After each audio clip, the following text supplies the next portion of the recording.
Hello guys, तो स्वागत है आप सभी का हमारे इस छोटे से व्लॉग में।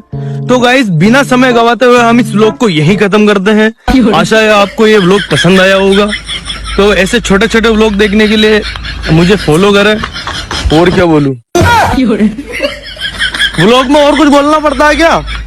समय का फर्क बस इतना ही है मेरे दोस्त कि महाभारत के टाइम में लोग बाण मारते थे और कलयुग में एकदम सही सोच रहे हो, बिल्कुल सही वही करते हैं। समझा रहे हैं, अभी भी समय है, काम धाम कर लो कुछ, नहीं तो जिससे आज की लड़ाई जा रही ना वो भी पापा नहीं मानेंगे, बोलकर छोड़कर चली जाएगी तुमको। पहले आती है सुंदर लड़कियां, फिर आती है सुंदर लड़कियां जिनमें एटीट्यूड होता है, फिर आती है वो लड़कियां जो सुंदर तो कहीं से नहीं होती लेकिन एटीट्यूड उनमें कूट कूट के भरा होता है। अभी मेरे साथ ऐसे हुआ, पार्किंग में मेरी कार के सामने एक लड़की खड़ी थी, मैंने उसको बोला एक्सक्यूज मी, भाई वो पलटी, इतनी मर्दाना शक्ल, और भाई साहब लिटरली उसके मूंछें उग रखी थी और पलट के सीधा कहती है सॉरी आई हैव बॉयफ्रेंड। मैं कहा अरे पहली बात तो कौन है वो बदकिस्मत, और दूसरी बात मुझे कुछ और कहना है। कहती नहीं नहीं मुझे तुमसे बात नहीं करनी, चले जाओ ऐसे। मैं कहा अरे ये कार मेरी है। तो कहती ओहो अब तुम मुझे गोल्ड डिगर समझ रहे हो, तुम्हें लगता है तुम्हारे पास कार है तो मैं तुमसे बात करूंगी, चले जाओ यहाँ से। भाई मेरा दिमाग खराब हो गया, मैंने कहा इसको मजा चखाना पड़ेगा।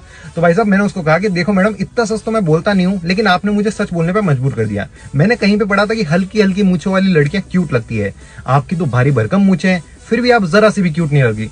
भाई साहब उसके बाद तो वो जो मुंह छुपा के भागी है ना, क्या ही बताऊं। मॉडर्न प्रॉब्लम के मॉडर्न सोल्यूशन के लिए मुझे फॉलो करें, कर लो ना। दीदी मेरा बेटा ऐसा था नहीं, अरे वो तो व्हाट्सएप पे स्टेटस लगाता था कि 36 आएंगी 36 जाएंगी, मेरी वाली मेरी मम्मी लाएंगी, और आज देखो, देख के लगता ही नहीं कि ये मेरा बिट्टू है। याद है आपको दीदी, बचपन में आप जब भी इससे पूछती थी कि बिट्टू शादी करोगे तो कैसे शर्मा के भाग जाया करता था, और आज देखो बाप के सामने यूं सीना चौड़ा करके खड़ा है कि शादी करूंगा तो नेहा से, नहीं तो हार्पिक पी लूंगा। हमको तो लगता है कि लड़की कुछ खिला पिला दी है इसको, कुछ कर दी है इसके ऊपर, नहीं तो हमसे बात करने के लिए इसके पास 1 मिनट का भी समय नहीं है, और वहां उस लड़की से घंटों फोनबाजी चलता रहता है इसका। इतना कोई लब में कैसे पागल हो सकता है, सोचने वाली बात है। गलती हमारी भी है दीदी, हमको पता था कि लड़का हमारा बहुत सीधा है, गऊ है, उसके मुंह में जुबान नहीं है। अगर हमने उसको उसी वक्त दुनियादारी सिखाई होती, प्रेम और प्रेम चोपड़ा के बीच का अंतर बताया होता, तो इतनी आसानी से मेरा लड़का उस लड़की के उसके परिवार वालों के जाल में नहीं फंसता। हम तो बस टुकुर टुकुर उसका मुंह देखते रह जाते हैं जब बोलता है कि मम्मी समाज के बारे में मत सोचो।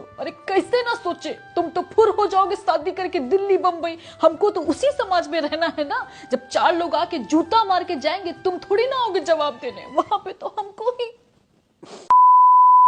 तुमने अभी तक किसी से प्यार क्यों नहीं किया? बस बाइक का शौक, ये एक अलग ही नशा है। जॉब, गर्लफ्रेंड, फैमिली, जितनी भी टेंशन होती है ना, चाबी लगाई और निकल जाओ भाई। गारंटी है मेरी, जब तक तुम वापस घर में पहुंचोगे ना टेंशन भूल जाओगे। पता समय का फर्क बस इतना ही है मेरे दोस्त कि महाभारत के टाइम में लोग बाण मारते थे और कलयुग में एकदम सही सोच रहे हो, बिल्कुल सही वही करते हैं।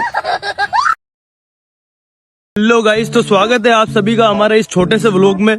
तो गाइस, बिना समय गवाते हुए हम इस व्लॉग को यहीं खत्म करते हैं। आशा है आपको ये व्लॉग पसंद आया होगा।